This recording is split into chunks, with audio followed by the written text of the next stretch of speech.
And now we present to you Thac0 with Advantage. Welcome to Thac0 with Advantage. We're two friends that have been playing D&D a long time. While we both love lots of other RPGs, D&D has too many fiddly bits to leave it alone. Hi, I'm Ange, and I've been gaming for over 3 decades. That's a very long time. I started with 1st edition, and I haven't stopped yet. I've been writing for Gnome Stew for a decade now, and I run the Gnomecast, the Stews podcast. Hi, I'm Jared, the person that's taken way too long to get something new written for Gnome Stew. Every joke I tell in this segment is about me being old and tired, but I am too old and tired to come up with a new joke this week. You can find my work on Gnome Stew as well as whatdoiknowjr.com, where I write opinion pieces on a variety of RPGs. After we look at the games we're running in the campaign journal, we'll be talking about modular encounters. Then we'll have some recommendations of D&D related content for you to check out in our downtime research segment. Now stand by for station identification. This is WD&D the Role Player. Now we're going to McElroy McKinney and the Bardic College. In 1986, the AD&D product called the Book of Lairs came out. This was followed up by a second volume in 1987. Now these had short, often 2-page adventures that were largely about encountering a monster in its home terrain, with some additional context. One particular encounter involves 876 undead of various types in a mythical lost graveyard. Lord, that's a lot of undead. Including a gate that summons more undead, just more undead, but which some reason had an alignment of lawful good. That's very odd. This may also be the simplest puzzle in all of D&D for characters to solve, because it involves taking every single gemstone out of the gate. Remember, sometimes looting is the answer.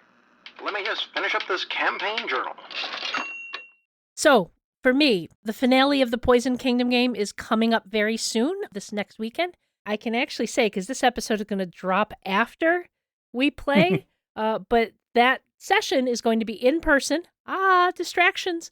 But it is also the birthday of one of our players, and it's going to be a special occasion because of his birthday. And I have made arrangements to make him, to buy a very fancy D&D Lego-themed cake. If this is awesome as I think it's going to be, because I've gone to this cake maker before, and she made my brother's birthday cake a couple of years ago, I will have pictures and I will share it in our Discord. Nice. We missed the last session of Poison Kingdom that we would have played because me and a couple of the other players had a weekend away for a combo baby shower gaming weekend for another friend, which, I mean, if you are an RPG gaming nerd, you should combine all life events to also revolve around gaming. So we gave her her and her husband, all sorts of very cute, nerdy baby stuff. And then we played games for the rest of the weekend. So lots of gaming, but no D&D. I did get to run the second session of the Old Margrave Tales of the Valiant game. In that session, they arrived in the village of Lavoca and started getting a little bit of a bigger picture of what was going on.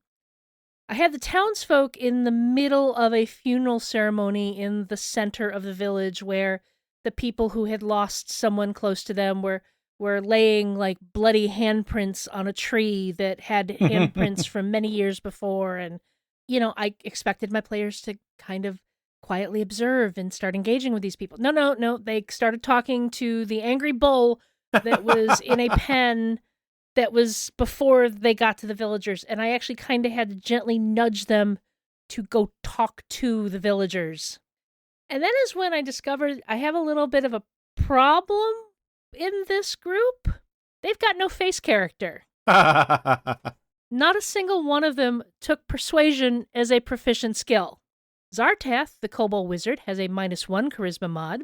Turvin, the elf druid, and Malvern, the human rogue, both have 0s. Grish, the human fighter, has a +1. Dahlia, the half-elf ranger, has a +2. And Nevren, the Siderian warlock, has a +3. So numbers would indicate that Nevrim should step up and be the face, but his player has been playing him as a bit more cautious and standoffish and kind of more aloof and observing of things. Now, I've talked about this on Gnome Stew before, where certain players end up getting stuck playing the face of the party over and over again. Sometimes it's because they're comfortable doing it and they're good at it, but other times it's just because no one else is comfortable enough to step up and try and play that type of character.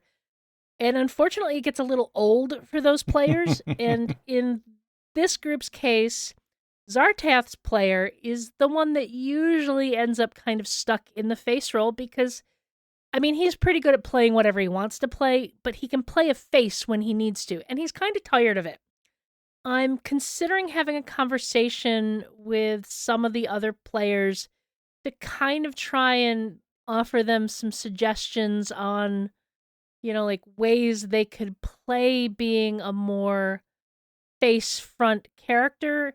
I'm also offering the option to kind of move skill stuff around so we can get at least one person with a little bit of persuasion in there. I think the only social skill that is in the whole party is Malvern the rogue has proficiency in deception. That's only going to get you so far. Just lie to everybody. It's fine. Well, even then, he's only got a +2 because it's just his proficiency bonus.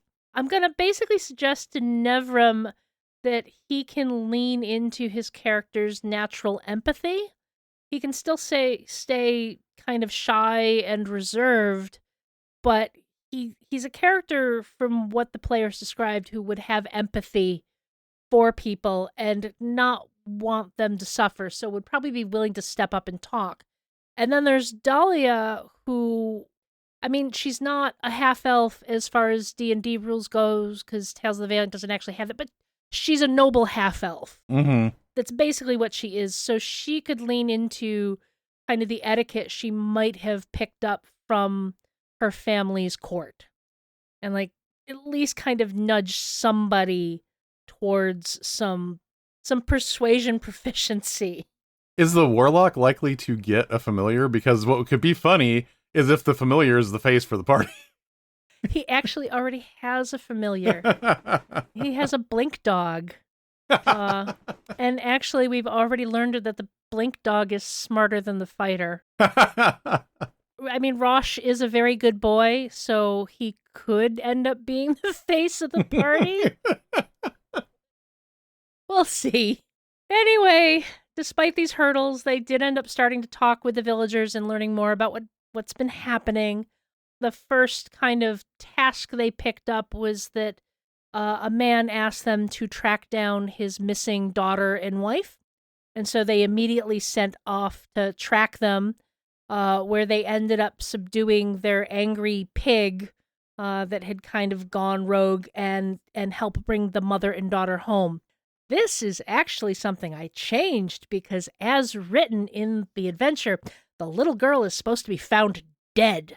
I'm sorry, I don't murder 6-year-olds in my games, or even subject my players to dead children. Some of my players are parents.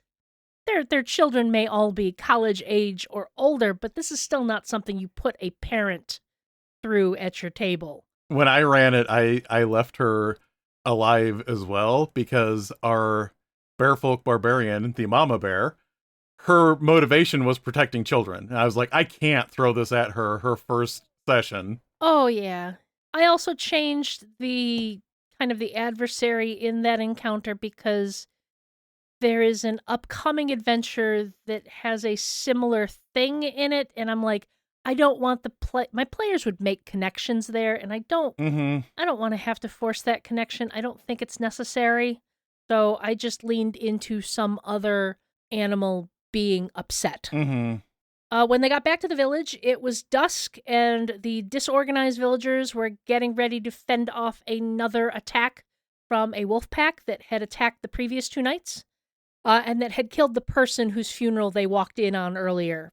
It took a little bit to try and get the PCs to organize the villagers rather than just ignoring them and trying to take care of the whole situation themselves.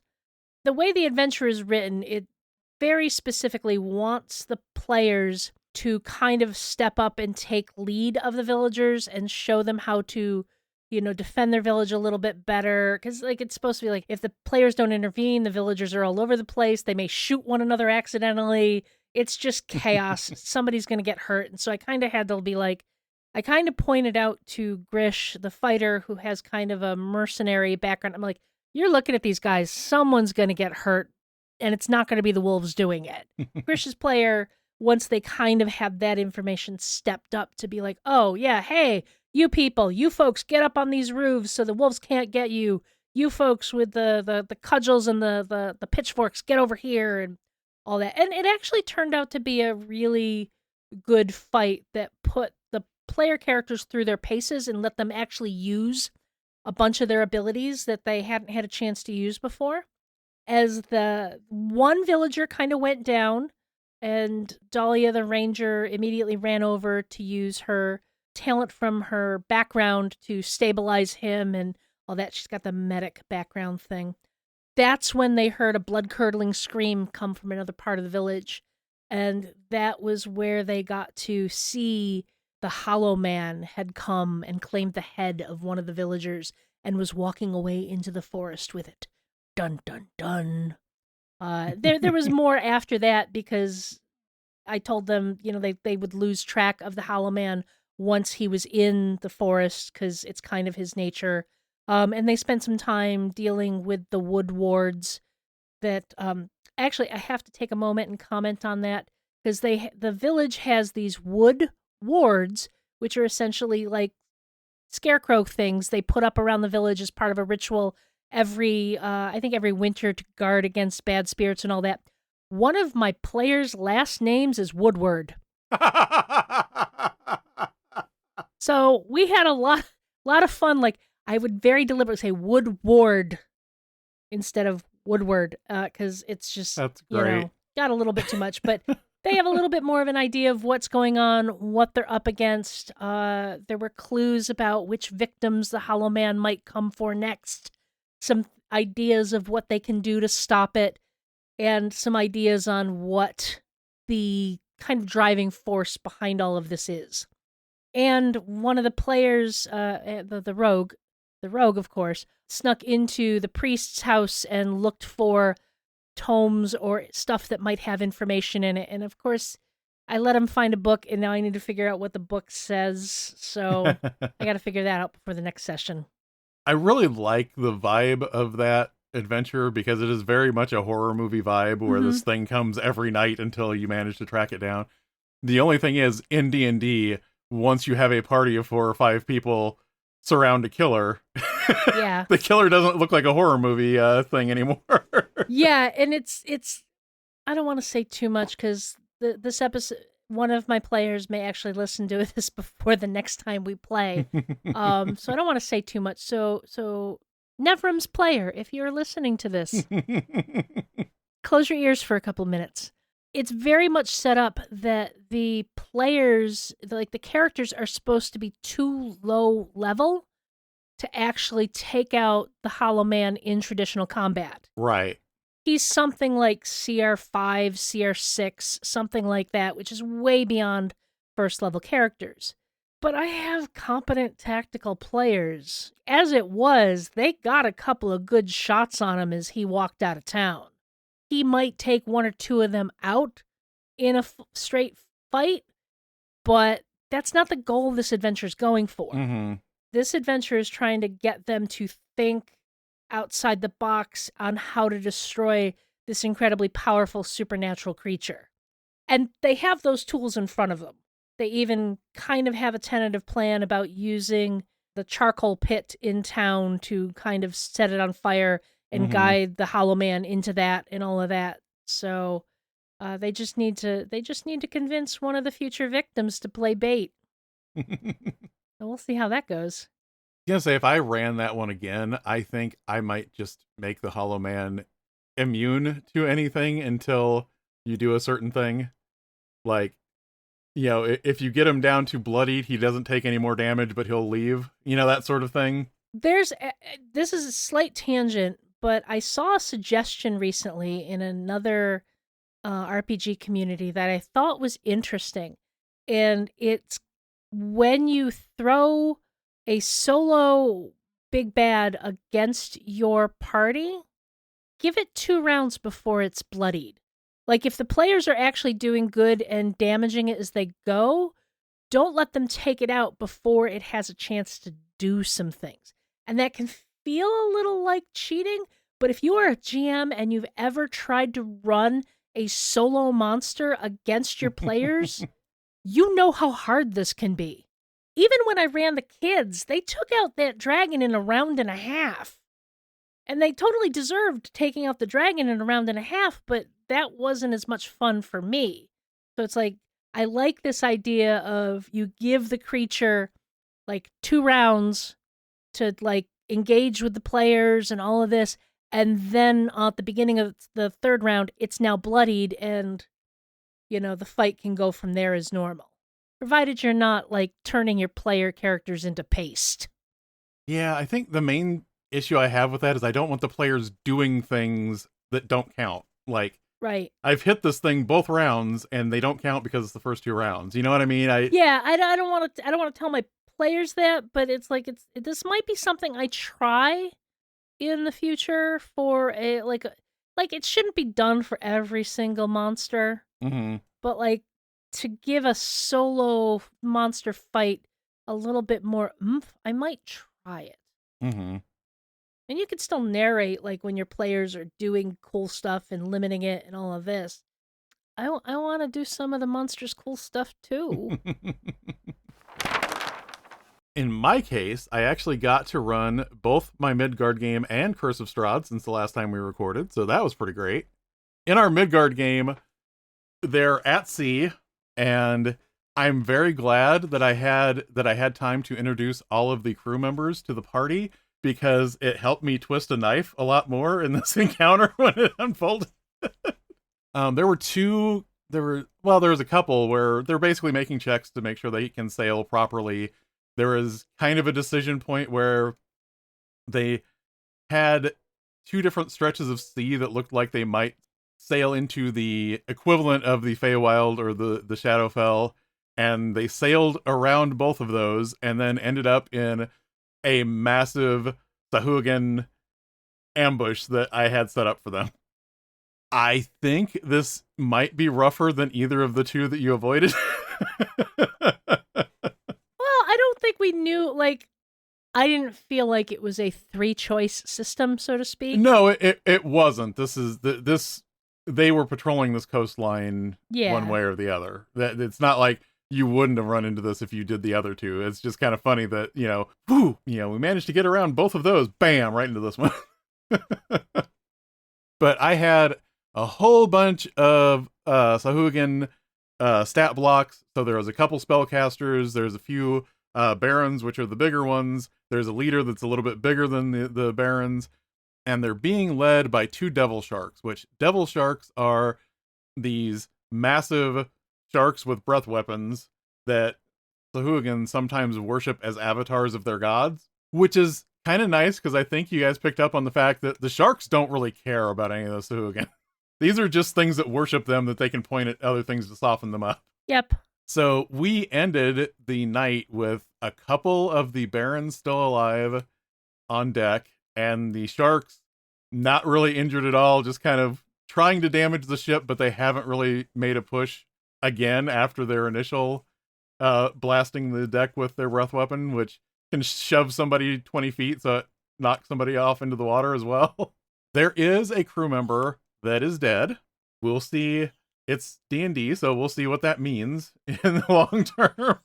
Kazina has plans. But we left that one on a bit of a cliffhanger. And then in my Curse of Strahd game, my players have convinced, sort of, they don't know one way or the other, that they've convinced Strahd that they are dead, because they convinced the werewolf that works for Strahd to go say that they died. And Rahadin, who is Strahd's seneschal, is in a certain section when they go to the Amber Temple, he can be there as an encounter, going there to look for guidance. So I had him like coming up the path as they're going to the Amber Temple. They narrowly avoided getting into a fight with him by distracting the nightmare that Rahadin had borrowed from Strahd, because it didn't like Rahadin. So he had to walk the rest of the way to the Amber Temple. They're starting to feel kind of bad that they're using the Spectre to scout out so many dangerous locations so that they don't like open a door and have to get into a fight, because they've avoided a lot of fights using the Spectre to scout for them. I'm not really against it, but also I do get they feel like they're missing out on the dungeon crawling stuff. Like they're getting the role playing, they're getting to fight like the big villains, but they're not getting like the room to room attrition thing because they're using their specter and they kind of want to do that. It's not even like I'm saying that, it's like they're going like I kind of want to know what it's like just to like open a door and have something jump out at us again. There was one encounter that I thought was going to absolutely be a fight because there's an arcana loth that's in the temple and it's guarding the sun sword that they're after. I guess I should have known this, but the elf cleric volunteered to trade her soul to the arcana loth. Oh my. Because arcana loths have like this book of souls, and like they can in a fight like banish you to the book, and if you don't get out in a certain number of rounds, you're trapped in there. But she was just like, no. Basically, the way they negotiated this is the arcana loth wants out of Ravenloft. He is going to use her soul to act as a conduit so he can possess her when they all leave, so that he leaves Ravenloft whenever they find a way out. But until then, he has her soul in the book. Okay, then. The other development is that since I have seen Nosferatu, I made the mistake of doing the Bill Skarsgård Count Orlok voice, and now everyone wants me to do that as Strahd's voice for the rest of the campaign. If you have not heard this, it is very deliberate and slow and like consonants that would like literally cause bludgeoning damage every time. I need to go to YouTube and look this up because I have not seen the movie. Yeah, I mean, you think what an Eastern European accent sounds like. It is that, except it is 10 times more than you think. You mean to say he was chewing on the scenery a little bit? Yes. Welcome to the Dungeon Master's Workshop. Whether we are running our own homebrew campaigns or running from a published adventure, sometimes you need something a little more to throw at your players. Sometimes it's a little bit of filler to bolster the campaign. Sometimes it's a really cool idea you had for an encounter that doesn't fit in with the rest of the campaign. Sometimes you just need some extra encounters. So let's talk about modular encounters that you can put in wherever you need them. So let's define it. What is a modular encounter? Well, for our purposes, a modular encounter is an isolated scene or a discrete location that can be added to an existing published adventure or home campaign to provide more material. These usually have a straightforward goal, but often have a little more to them than just wiping out whatever monster you run into. Often a modular encounter presents a problem that needs to be solved, even if that problem is just, how do I leave this area that I've stumbled into? Yeah. It's not necessarily part of the main campaign. You can drop it or slot it in as you need it. Yeah, it's something that makes sense, but isn't directly tied to something. Like, for example, if I dropped a modular encounter with werewolves into my Curse of Strahd game, that would make sense, even if they're not werewolves that are part of the Curse of Strahd storyline. I mean, that's one of the ways you can get around your players constantly avoiding fights is have them ambushed by something. Mm-hmm. You know, so you could give them that combat encounter they kind of want, but can avoid because they have the tools to avoid it. What is the difference between a modular encounter and the quantum ogre? And I guess this means you need to define what the quantum ogre is, Jared. So the quantum ogre is a thing that has been discussed in role-playing circles for a while.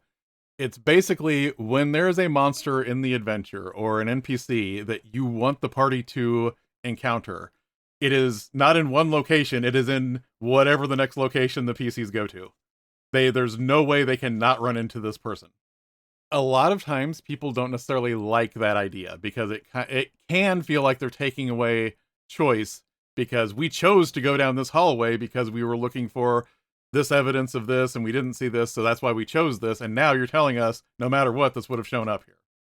It does share some similarities to a modular encounter that you can put in wherever you need, but the quantum ogre is generally the term that is applied to the GMs treating this type of concept as forcing their players to do a thing they want them to do.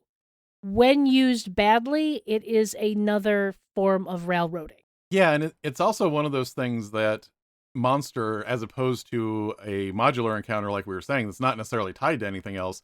That monster is part of what you were planning, but you're almost planning on it too hard, so you can't let go of it. Yeah, the general description I have heard of why quantum ogres are bad is it's the characters have two paths through the forest in front of them. They've heard rumors that there's an ogre down one of these paths. The players do the work to decide that the ogre is most likely down the north path. Secretly, behind the GM screen, the GM picks up the ogre and puts them on the south path, because now the players have to run into the ogre.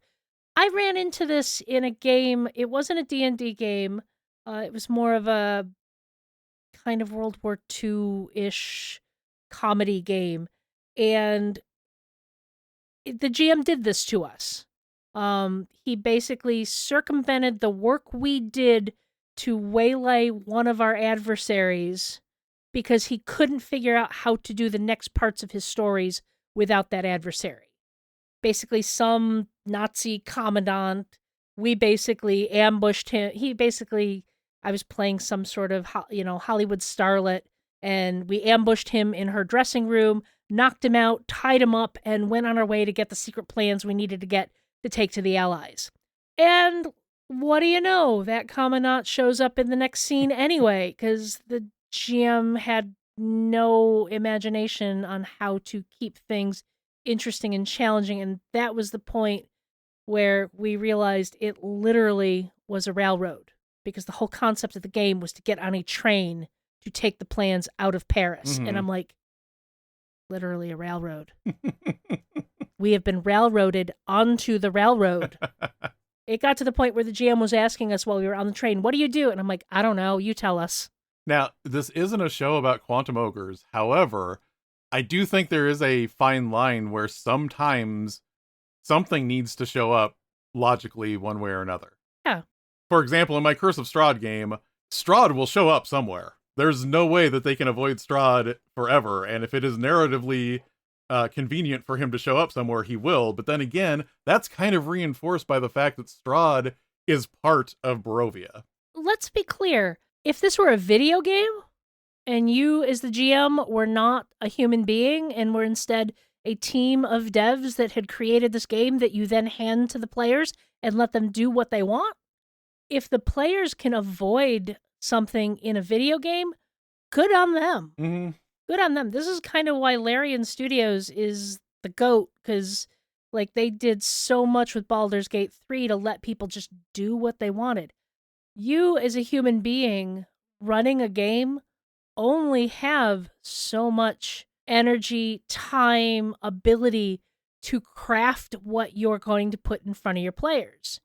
And if you have a really cool encounter that you decided was on this road and the players take a different road, that kind of sucks. And if it was a situation of the players had no idea that that thing was down that road, there's no reason why you can't put it down this other road they're going down. So ultimately, you can think of modular encounters as work and effort you've put into your game that are tools on your shelf that you can pull in when you need them. Yeah, and when you were talking about how sometimes you put a lot of work into an encounter and you don't want to feel like that work has gone for nothing, you can store that encounter as a modular encounter, and when you're in an appropriate place again, maybe a few sessions down the road, maybe in another campaign, you can pull that back out again, and it's become a modular encounter for you. Yeah, very early on in my GMing days, I knew the players needed to travel from the city of Sharn to another location. This was an Eberron game, shockingly enough. They had options. They could take an airship or they could take the lightning rail. So I, in my due diligence as a new GM, made encounters for them if they were on the airship and encounters if they were on the lightning rail. One half of that effort was not used. I never ended up using the other one. They ended up taking the airship, so they got attacked by a rock. I don't remember what I was going to have attack the lightning rail, but the lightning rail one never got used again, but it was an idea I had set aside if I ever needed it. Why would a GM want to use modular encounters? One of the things that I believe we've talked about is you can use these as your random encounters. And what's nice about this is if you've ever looked at an encounter chart and you see something like 3d6 goblins, sometimes you don't want to just say, okay, here's some goblins. What are you doing with them? In a modular encounter, you can do something like saying, here is a group of goblins. They have this person tied up to a stake. They are getting ready to set them on fire. In other words, you have a scene that you can drop in for that random encounter. In fact, the Thac0 encounter that you guys ran into was one of like 4 basically modular encounters that I had set up to hit you guys if you rolled a random encounter on the way into port. And I think that's one of the interesting things about random encounters is, we have these great random encounter tables. That's only part of the work. Mm-hmm. Sure, you could roll on that table and throw some goblin minis on the table or the VTT and go from there. But if you want to have a little bit better, like more oomph to your game, do a little bit of planning. Figure out how many goblins are actually going to be a challenge for your players. Figure out what those goblins are doing. Why are they here? What are they doing? I did this in the Depths of Zendrick game where they were traveling through the jungles of Zendrick. I needed to have some random encounters because it was kind of, sort of a hex crawl. And I knew there were places they were going and things that they would do in those places, but there needed to be a chance for things to happen. And because I was running on a VTT, I wanted to have stuff set up so that I could just be like, okay, random encounter is happening, and go from there. We ended up using several of those. One of them was the Black Dragon attack at night, which was that one was hilarious because if they had just stayed quiet, it would have flown on by. But for some reason, Les decided to start yelling at everyone to wake them up, which drew the dragon's attention, and you ended up with a dragon fight in the middle of the night. Another interesting one was the treant. The encounter I kind of set up was a treant wandering through their camp, and I kind of expected it to be a fight. But immediately my players were like, oh, what's he doing here? We need to talk to him. We need to not... My players were not murder hobos, which I appreciated. And I very quickly had to be like, oh, I need to think a little more about this. And so...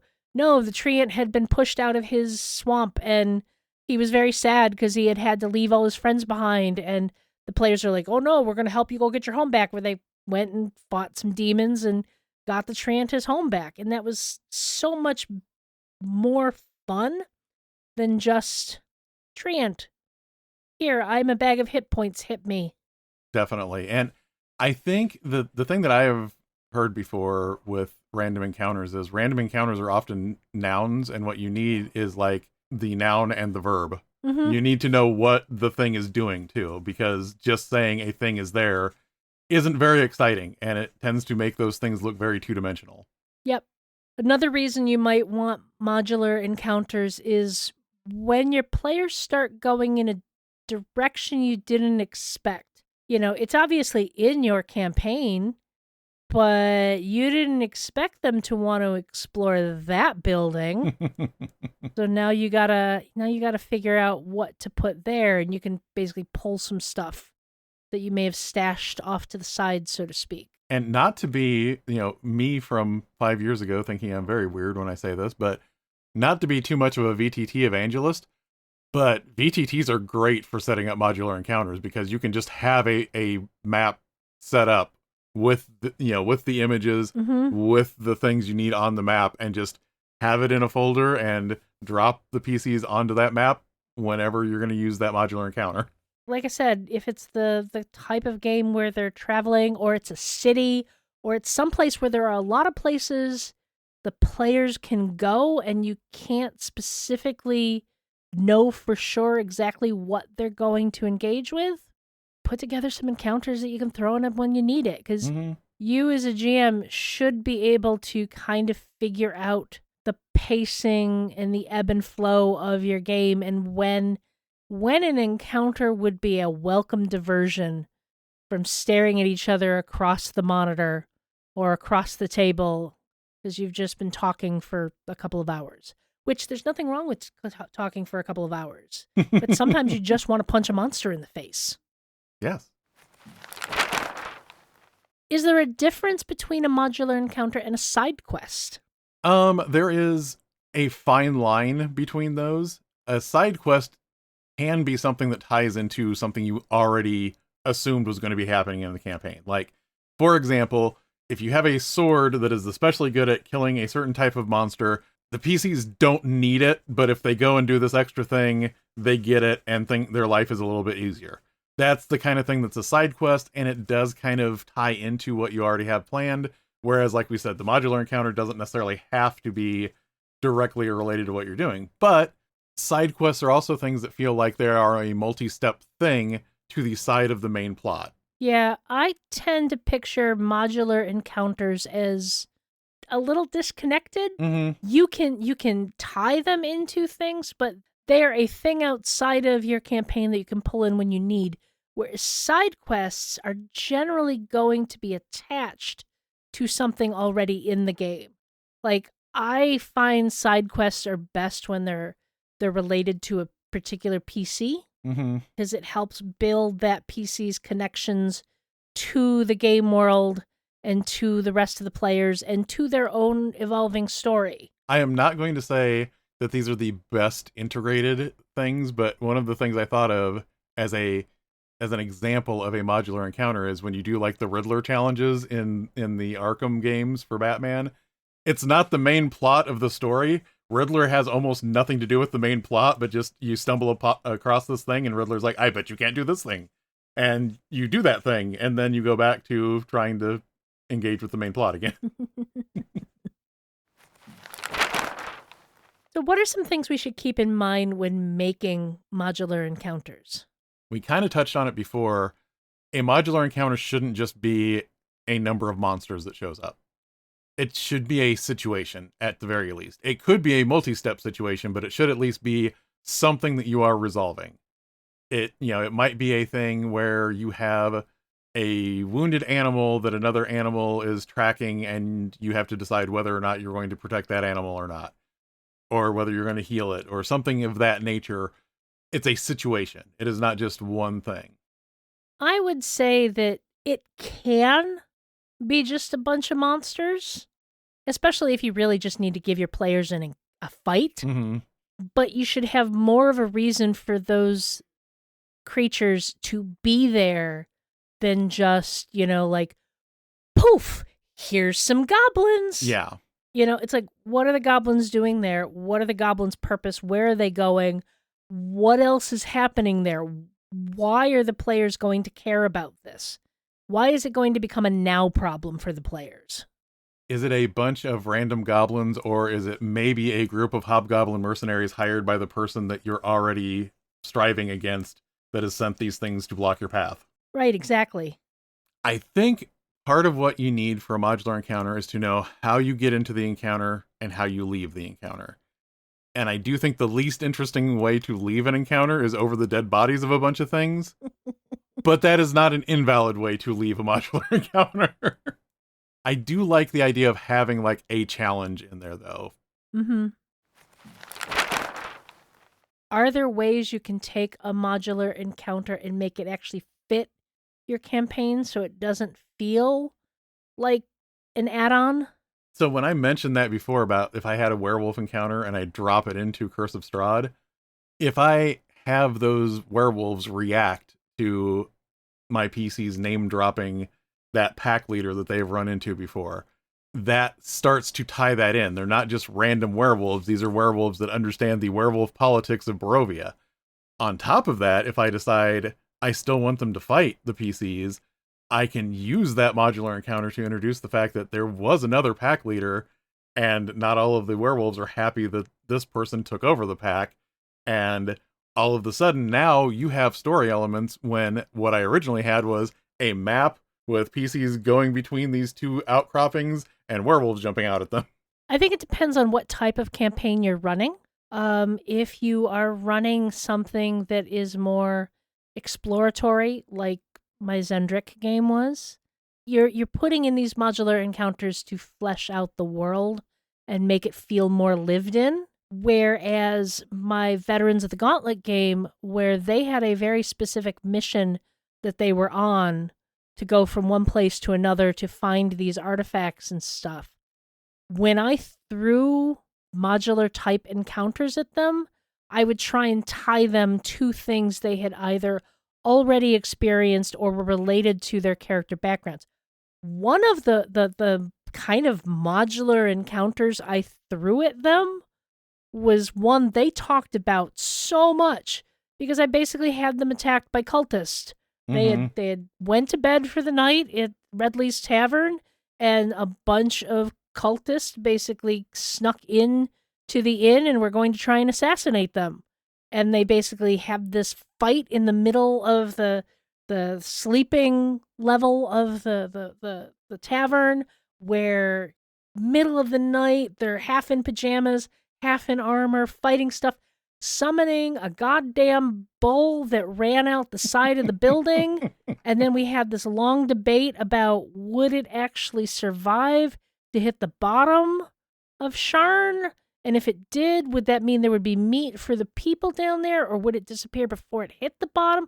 Would it die before? It was just like, my players still talk about this one, and then it was tied into the fact that they put a hole in the wall of Redley's Tavern, which his wife Mabel was not happy with. And they're like, okay, I would rather face more cultists than an angry Mabel, okay? So it's like you take these encounters and you just tie them a little bit into their backgrounds or the world itself, and that can, like, they don't feel like they're as random anymore. It kind of ties into something that we're going to talk about here pretty soon, and that is, there is a type of modular encounter, which are usually referred to as layers, which are kind of like 5-room dungeons. They're not like quick modular encounters, but they also aren't like an extended adventure. If you have players like what you were saying, where they want to do a specific thing, they want to fight cultists, and you have a layer that is just like this monster or this type of NPC they want to fight, that 5-room dungeon may be a thing that would be a fun thing to divert into because they're just itching for that kind of fight. I did a couple of modular adventures, so to speak, when I ran the Dragon Heist game, because there were some aspects of the Dragon Heist adventure that my players really had no interest in engaging with, and I needed to come up with filler to account for them getting from level 2 to level 3 without having to force them into doing stuff that was in the book that they had no desire to do. Like, they had no desire to do any of the faction stuff. So I came up with a side quest, a modular encounter that was basically, instead of them having to do something in the city, they had to go out into the woods and get a thing and get nature all over themselves. These were city folk. This was not their choice. All natured up. Yeah, it was hilarious. Speaking of layers, what are some good resources that people can look to make these types of encounters? Okay, so if you don't want to build all of these yourself, but you want something to choose from, Kobold Press has lots of layers out. Like, for every one of the Tome of Beasts and the Creature Codex, they put out a layers book, which is just a layer with one of the monsters from that book. There's tons of those resources out there, and also there are VTT versions of them. If you're running a VTT that's already going to have the map and the things set up exactly the way they're supposed to go. Fly Flourish has fantastic layers, which have layers from like CR1 through CR20 in it, and it is, again, it's like a short, like maybe 5-room dungeon that focuses on a specific creature that you are either trying to avoid or negotiate with or remove to, for your own safety or for the safety of others. So that's another good resource there. Ghostfire Gaming has Layers of Atharis, which I bring this one up because it's available on D&D Beyond, and we actually used this for a playtest that we did, last December, which was 5 years ago now. But I also wanted to bring up that Kobold Press has 2 products called Prepared and Prepared 2. And what I like about these is these are not layers. These are more those situations like we were talking about. Like, these have things like, there are goblins that have overturned a wagon and turned it into a toll station in between, one side of the road and the other. What are you going to do? And it has like all of these details on how these goblins have this makeshift fortress set up, and whether you're going to pay them off, and whether you're going to get into a fight and what kind of defenses. So Prepared and Prepared 2 are some that you may want to look at if you don't just want a layer to pop into your adventure. Also, if you have old dungeon magazines, you might have to update the stats, but they used to have these short encounters in there sometimes, and they were really nice, and I miss that. I wish we still had dungeon magazine. Yeah, I think if you poke around out there, you can find, they'll probably be called adventures, but they're really just a short, one-shot-ish type of adventure that you can slot in wherever you need it. What about building a library of encounters? We talked about setting up our VTTs with stuff we can pull on whenever we need. This is what I was saying. If you ever feel like you put too much work into an encounter to just let it go, but you really should let it go, but don't get rid of it. Hang on to it. Figure out how, if you have it tied to your current adventure, cut some of those ties so that you can just plop it into another adventure, but don't get rid of those things. If you have built an encounter, especially if it's like a multi-phase, fight where you're going to have 3 different waves of things coming in, and, this event is going to happen, but it's not, but the PC's figured out a way to not do it, don't get rid of it. Save stuff like that and use it later. Ideas are never wasted. Oh, no.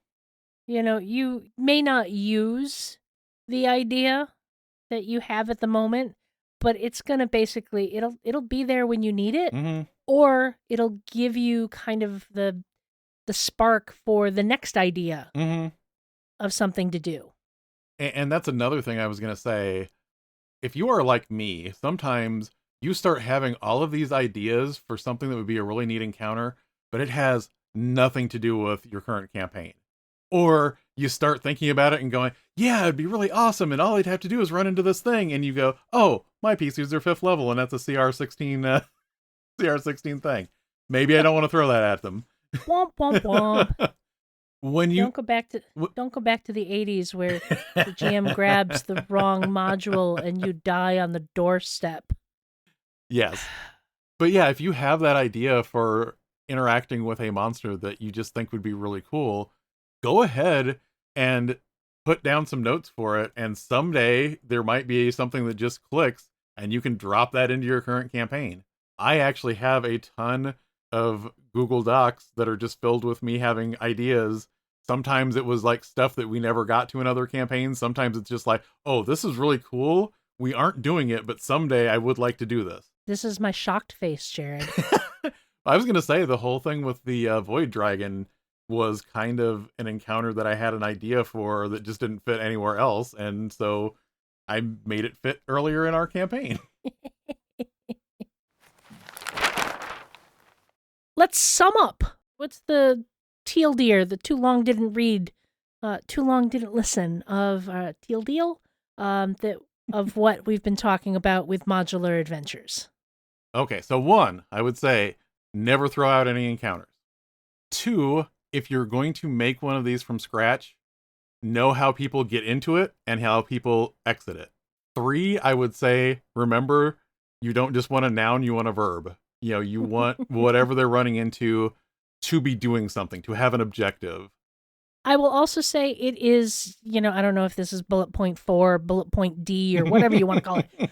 I think it is perfectly okay to have a rough idea of the modular encounter and adapt it as you go. Like I did with the Treant. Mm-hmm. When you're expecting it to be one thing and the players start engaging with it another way, change gears. Go with what the players are engaging with. Just because you thought it was going to be a fight doesn't mean it has to be a fight. And I definitely think the know how they get into it is absolutely crucial. Know how this is going to come into play with your characters.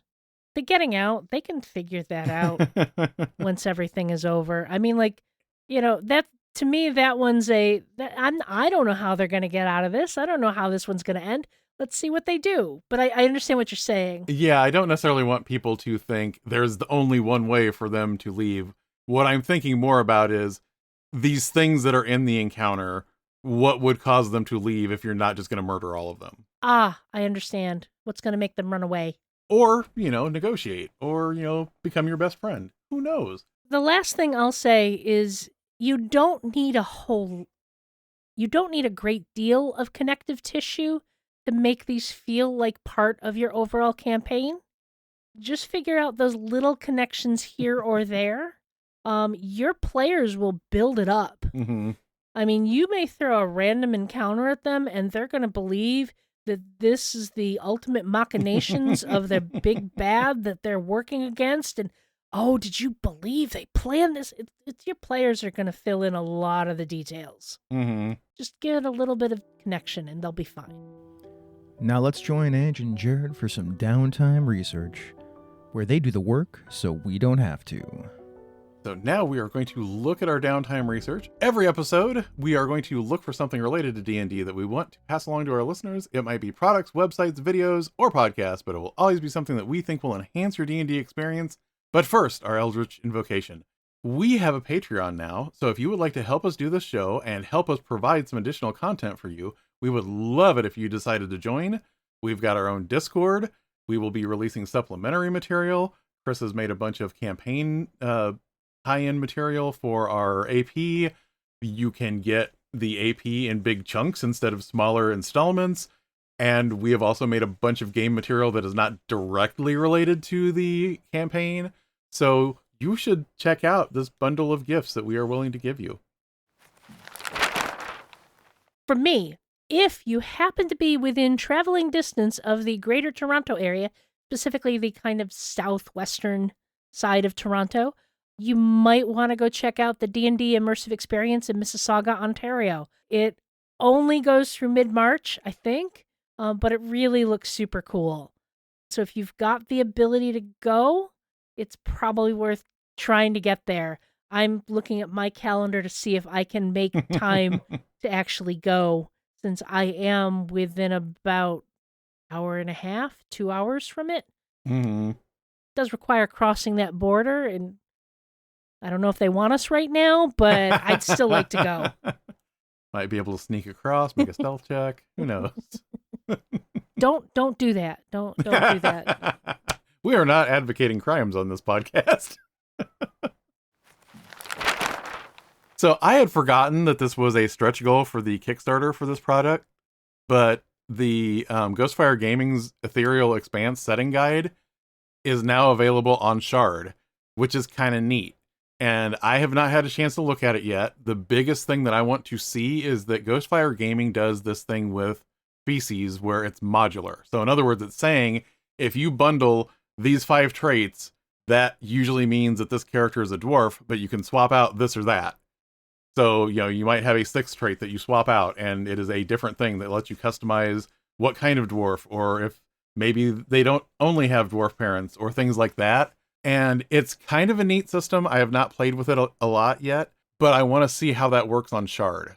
But more than that, I really want people to buy this so Ghostfire Gaming is motivated to put other stuff on here, because I want the Grim Hollow books that they're working on from their Kickstarter to come to Shard as well, because that's what I really want to see, especially the Monster Hunter character class.